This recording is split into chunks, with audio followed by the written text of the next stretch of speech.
This is Branko Malic of Tribune. In this podcast, we'll interpret two propositions made by Greek Neoplatonist, late Neoplatonist Proclus. Very important philosopher, very influential. And this will not be video because there will not be a lot of reading. Just two propositions of his that we'll interpret and try to demonstrate their real content, because as you will soon recognize, they seem very abstract. They are from Proclus' book Elements of Theology, Stoichiosis Theologicae in Greek, which is a rather unique book that was incredibly influential in the history of philosophy and theology, especially in the Middle Ages, both in Christianity and Islam and so on and so forth. We won't go into that now. Just to point out its peculiar nature, namely Elements of Theology is written more geometrico. That means by method of geometry, by which is meant that it is modeled upon the Euclid, the geometrician, and this means that it is composed of a number of self-evident axioms or propositions, 211 to be exact of them, that are then interpreted by Proclus, explained, that is to say, analyzed by Proclus. But we have to point out that this analysis, what he means by analysis, is not what we would today, most of us at least, if in academic philosophy, would call analysis, because today analysis is considered to be a kind of cutting or reducting complex entities or meaningful wholes into parts, atomic parts, or indeed coming to a realization that no such parts exist and that everything goes down into infinity. Now, analysis in Proclus is something that was later in Middle Ages called resolutio. This is completely different. Analysis means untying of the knot, in a, let's say, a somewhat illustrative translation of the Greek word. And it means making clear what is not apparent in the proposition itself at the first sight, exploring all its implications that are indeed contained therein. So there is no cutting apart, there is no reduction to some kind of primitive ideas that are behind something that Proclus say, or in some phenomena that he tries to observe. And this is a very this makes a literary a world of difference. And I'm doing this because I think that there is a principle that that is congenial to most metaphysical and theological traditional thought, cutting through even different religions. And this is the principle I always kind of refer to, not always, but very often. And it is the idea that effect, in a certain manner, remains in the cause, or reverts back into the cause, its cause.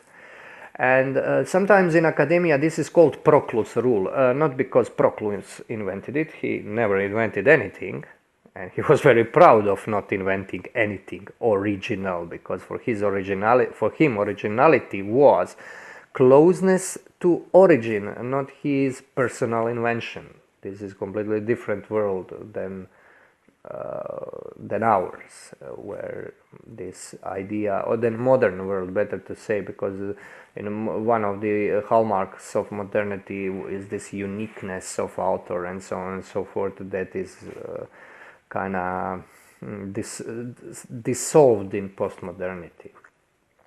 Anyways,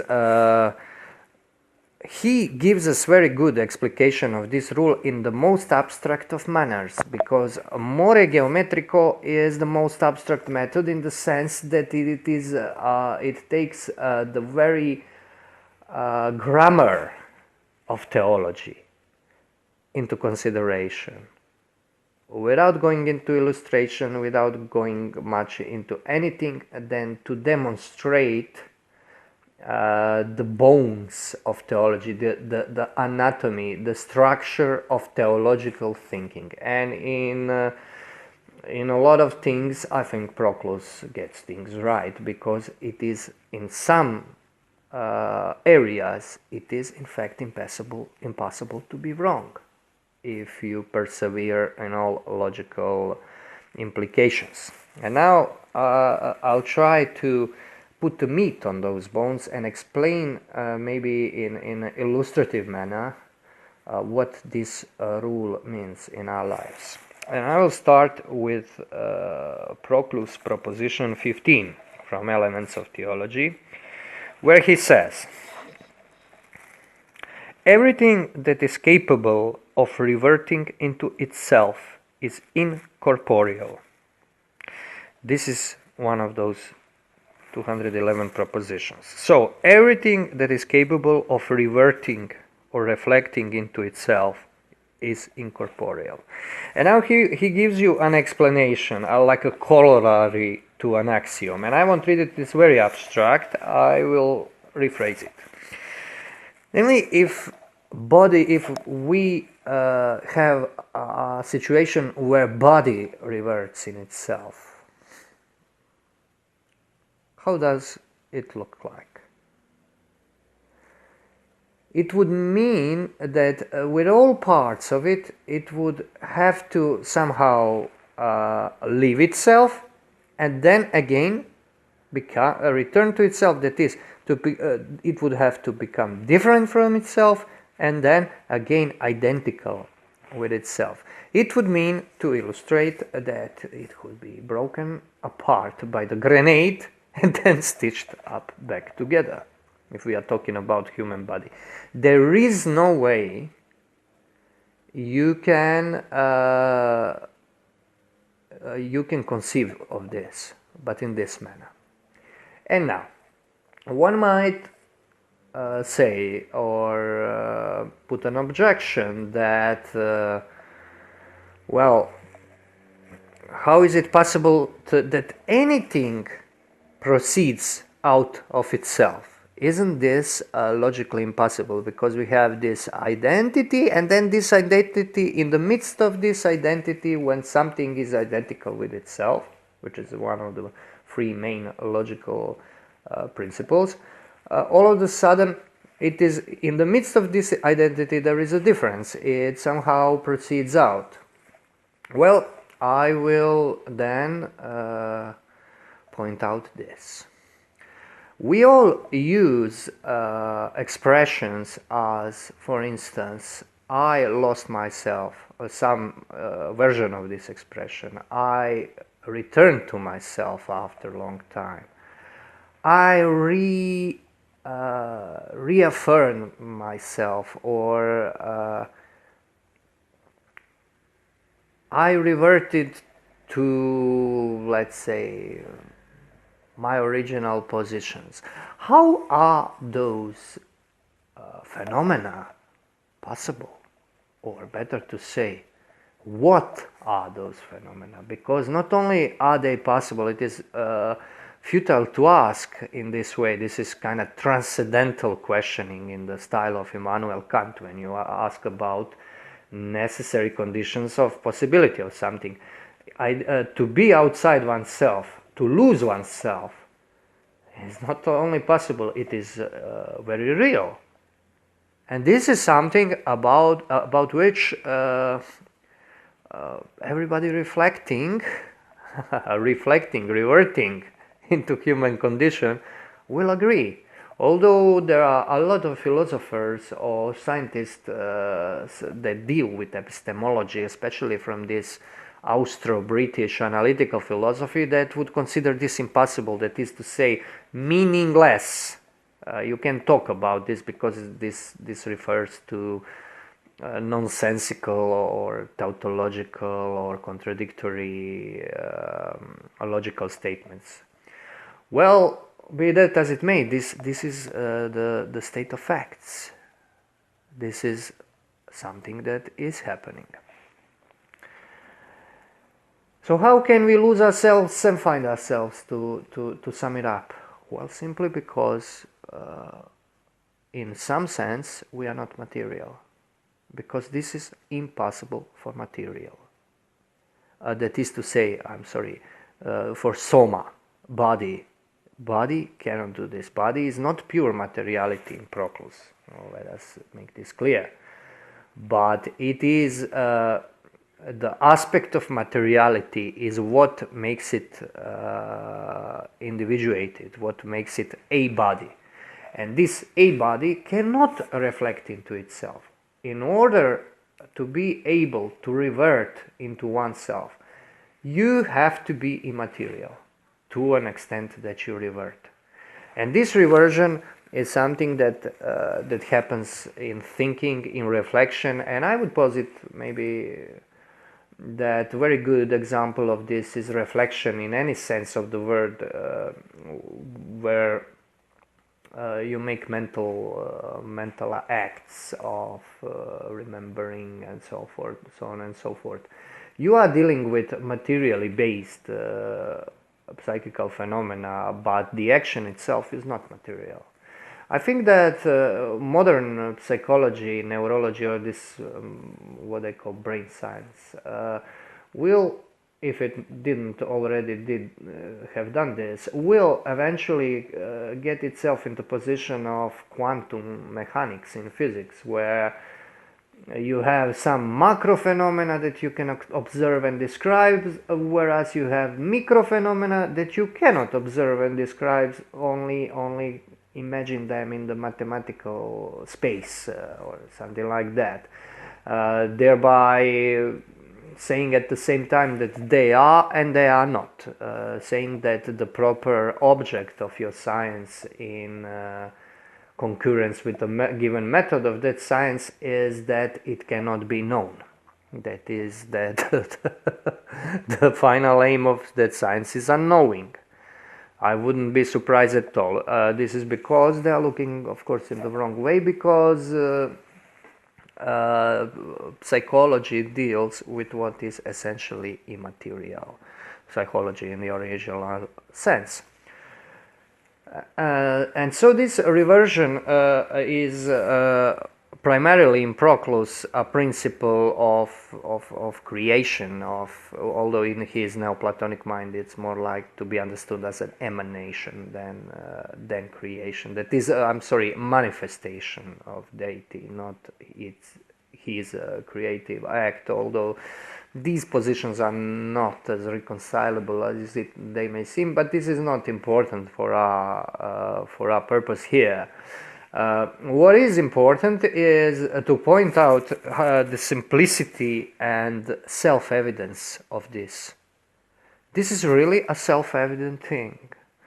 And the approach that takes this personal dimension of it, which Proclus doesn't take here. I'm injecting this for somewhat in Christian thinkers and in Plotinus, among pagan Neoplatonists, you will have this moment of personal, albeit not yet so developed in Plotinus, so well developed as in Christians. The principle of immateriality is something that dawns on us in the course of our own developing awareness of ourselves. You have to understand this.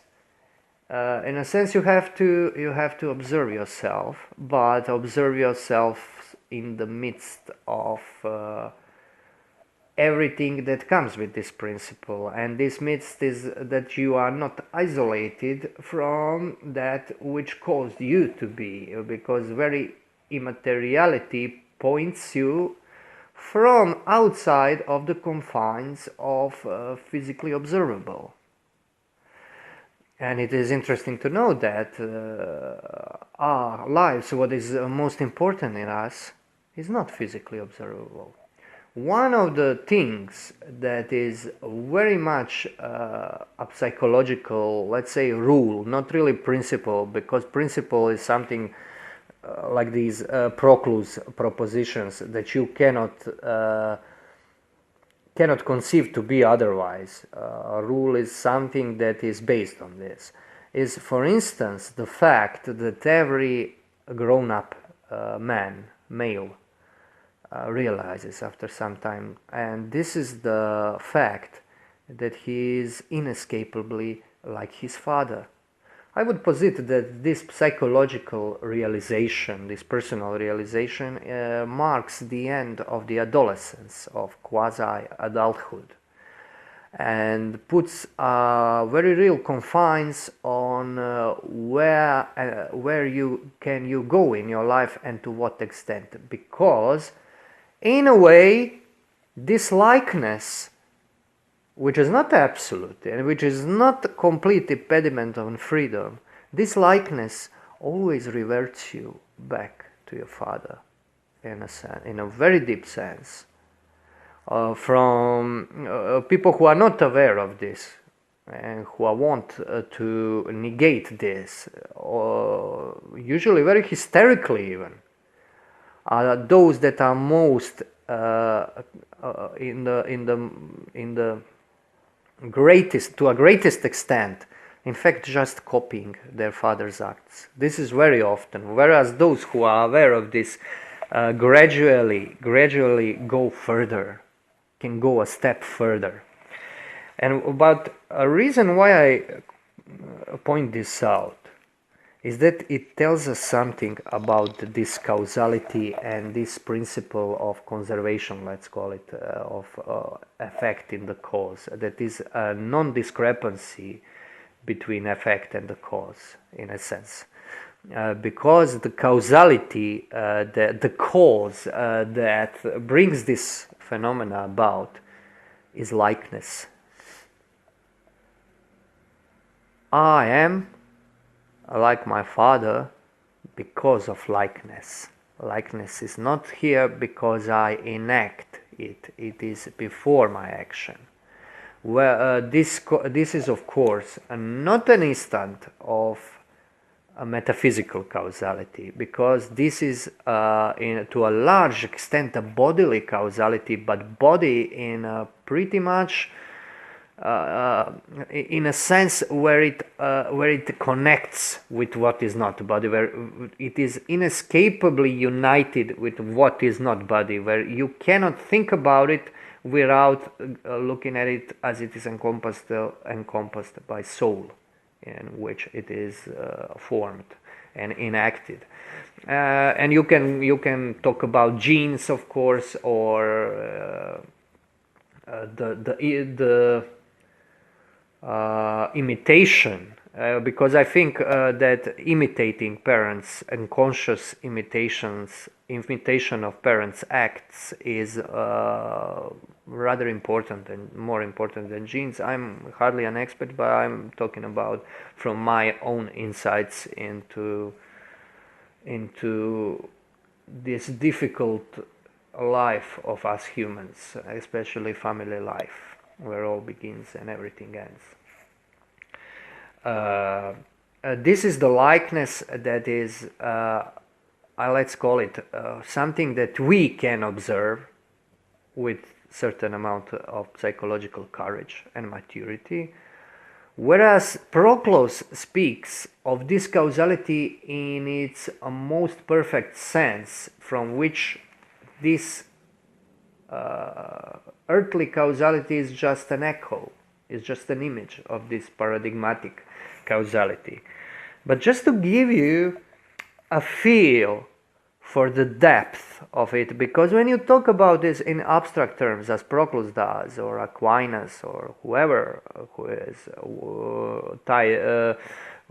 is adhering to traditional metaphysics, you kind of lose these moments of real life, where you can really see this. So he says, we'll quote another proposition of his. This is proposition 35. And he says, everything that is caused remains in its cause, proceeds from it, and reverts into it.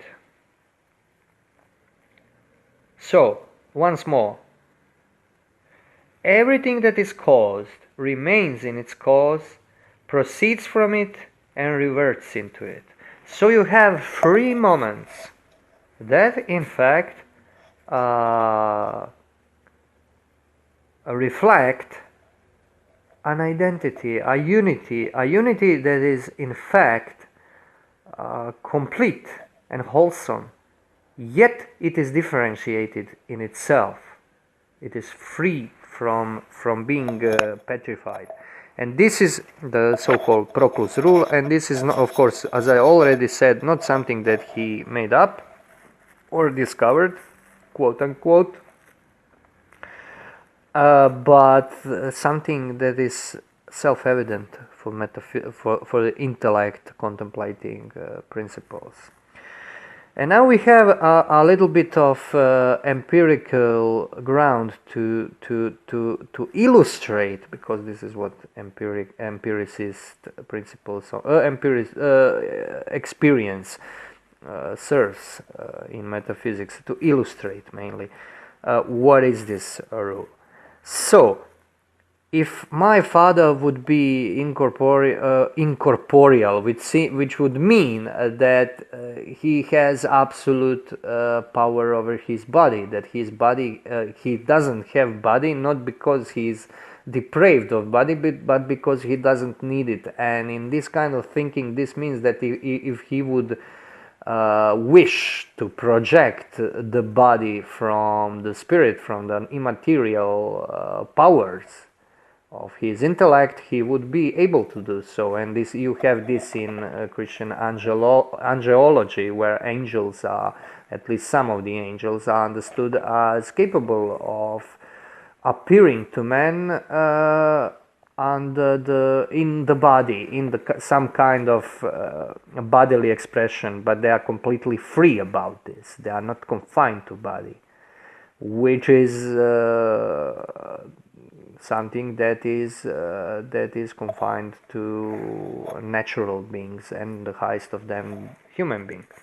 So if I would have this kind of so cool father, then if his creation of me would be such that I am uncreated in a physical sense, that my body could be projected or caused by me, in the same sense that is, if the father would project or cause all his power to be present in me, I would be reverting into him without impediments. This is just, I'm not trying to allude on Trinitarian Christology here, but it kind of becomes obvious of itself why this logic was used. And when you have the Nicene Creed, this homoousios, when they say of the same essence, of the unified essence, Father and Son, this does not come from Neoplatonism. This comes from this kind of logic, because if you want to have this logical expression of the principle of the creed of Christianity, upon which everything is built, you have to use this logic. You cannot talk in parables or write a novel or something illustrating this, but you use these seemingly abstract principles that are given, in fact, to all men, in order that they can understand these things to some extent, not to all extent, of course, because this notion of immaterial causality is something that we cannot imagine. We can think it. We can think it in a sense that we are probing the limits of our intellect, limits of our living, as I think I demonstrated from the illustration I provided, the relationship of likeness between fathers and the sons in our everyday living. And so we can see the traces of this, but we can't have, I think, we can't have this total insight. Although I think it can be given to some people, because when you strictly because in this kind of hierarchy of causality, what higher cause provides to effect, to something that is lower than it or than him, this effect can attain therefore all the properties of the cause only if the cause decides literally to bestow them upon him additionally. He cannot do it because everything in this notion of universe, everything is hierarchical, from this pure incorporeality of spirit of God, of angels, then going down towards nature, and finally towards its illusory boundary, the matter, of which we will not talk now, towards chaos, in fact. And chaos that has to, once you realize it, you have to reflect back from it. You cannot, mind cannot cope with it. Only insane mind. Anyways, so you have, there is no total identity. Total identity or total unity is reserved for which is totally higher, because it's expression of total power, and total power is a total capacity to create, and to create good, to create being. This is, of course, theology. We won't go into that. Just to point out this highest boundary from which this comes, but we'll return just to this cause. So you see, what does this mean?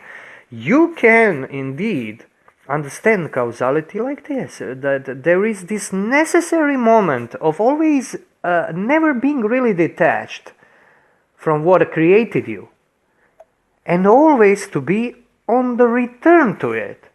The reason why we have trouble conceiving this is because modern science takes this, by modern I mean strictly Newtonian science, not quantum mechanics or chemistry and so on. I'm thinking of modern epistemology, for instance Kantian epistemology, which is Newtonian, which is decidedly modern at the very wake of modernity, where causality is mostly understood. I mean, Kant was really subtle, but in some things, for instance in nature, he was not very subtle, because understood this nature as a chain of mechanical causes. By mechanical I mean the special kind of movement, the movement of something pushing something else. This is our image, where we get our image from the elementary school, when they show you that those slides with atoms. It was in my time, at least when I was a kid, you had on slides these little balls kicking each other. This is like pool or snooker game. This is, I think you can already see, this is not really exhaustive and nuanced view on causality. Causality is something much wider, and which does not make this causality unreal. It makes it just very, very little real. It makes it much less real than causality produced by likeness. And what is interesting causality we observe in our lives, in the lives of our souls, our personal life, that is, like this psychological rule, so-called, that father and son are alike, and kind of psychologically son always reverts into his own father, returns to him in a way. They make us much better prepared to understand what the causality is. So this was an attempt to make this abstract rule somewhat more intelligible by illustrating it with something from everyday life. I hope that I have been clear about this. Hope you enjoyed it and find it informative. Thank you for your attention. This was Branko Malic of Kali Tribune.